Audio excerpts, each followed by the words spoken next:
bravo. Oui. Ils prennent des risques, les Ah, agences? c'est Ils n'en énormément. prennent pas assez. C'est énormément de risques, oui. Certes. Oui.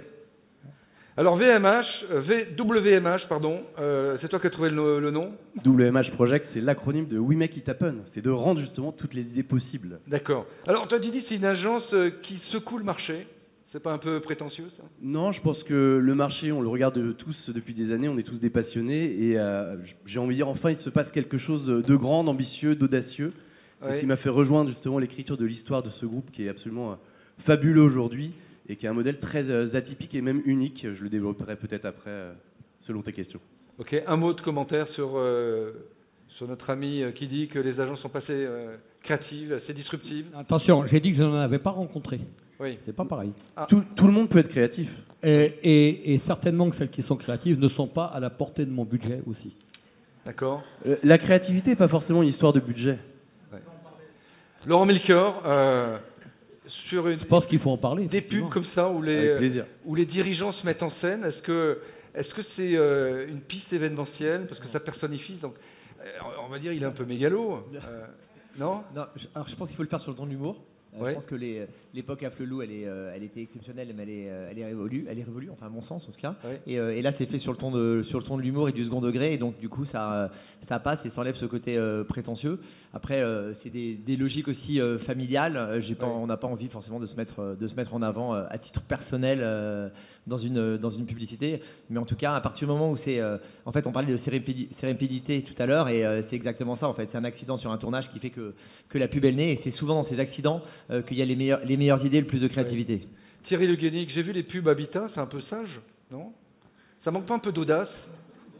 Je vais passer le micro. Non? Si, Ça fonctionne, vas-y. si, mais tout est à refaire, c'est normal. Hein. Moi, j'ai racheté Habitat il y a 1 an et demi, donc tout est à faire. Mais je suis très admiratif de ce que tu fais sur la pub. J'aurais aimé faire ça, mais dans la lingerie, pour moi, c'est assez difficile. Je dois dire. En fait, Il y a un côté assez sexy, donc je vois bien en préparez-vous, lingerie. vous allez bientôt voir Thierry en lingerie, en train de manger du Riem Baker sur un canapé Habitat. D'accord. Oui. Ça, c'est pas mal. Arnaud Vitry. En fait, ce qui est Vous intéressant auriez le droit de zapper, là-dedans, hein, je vous le dis. c'est Oui. pas de savoir si c'est de la pub ou de l'événement, peu importe. Ce qui est intéressant, moi je trouve, dans votre histoire, c'est comment, en fait, d'un média qui servait à engager l'interne, finalement, vous êtes dit, il est tellement fort pour engager l'interne qu'on va pouvoir engager nos consommateurs derrière aussi. Qui montre qu'en fait, il n'y a plus de frontières entre les publics, que ce qui marche pour l'interne va marcher pour l'externe aussi.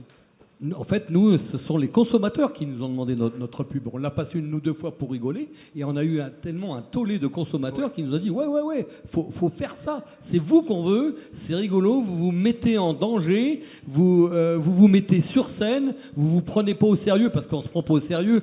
C'est pas marqué Eric Romden, c'est marqué juste président. C'est pas. C'est déjà pas mal, président. Ah oui, mais sinon on sait pas que c'est nous non plus. Et à ce moment-là, on n'est plus en danger. Thierry Reboul.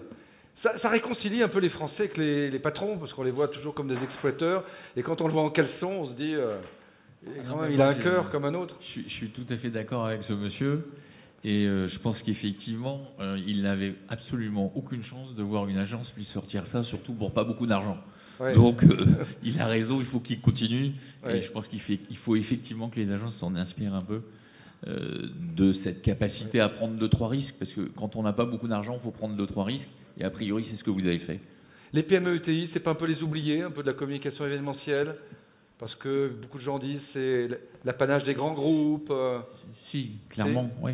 Ouais. Oui, bien sûr. Et c'est pour ça que il a raison de faire lui-même, parce que je suis pas sûr qu'il aurait été tout à fait aidé à l'extérieur. T'es d'accord avec ça?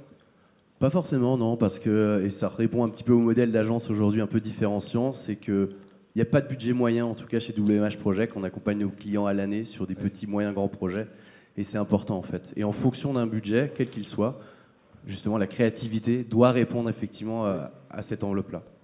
C'est mon Dan Antoine. Non mais quand on n'a pas de budget, il faut disrupter, il faut trouver Exactement. un biais Voilà. différent. C'est pas Exactement. en achat média qu'on va faire la différence, c'est par l'idée, c'est par la différence. Donc là, c'est un bel exemple.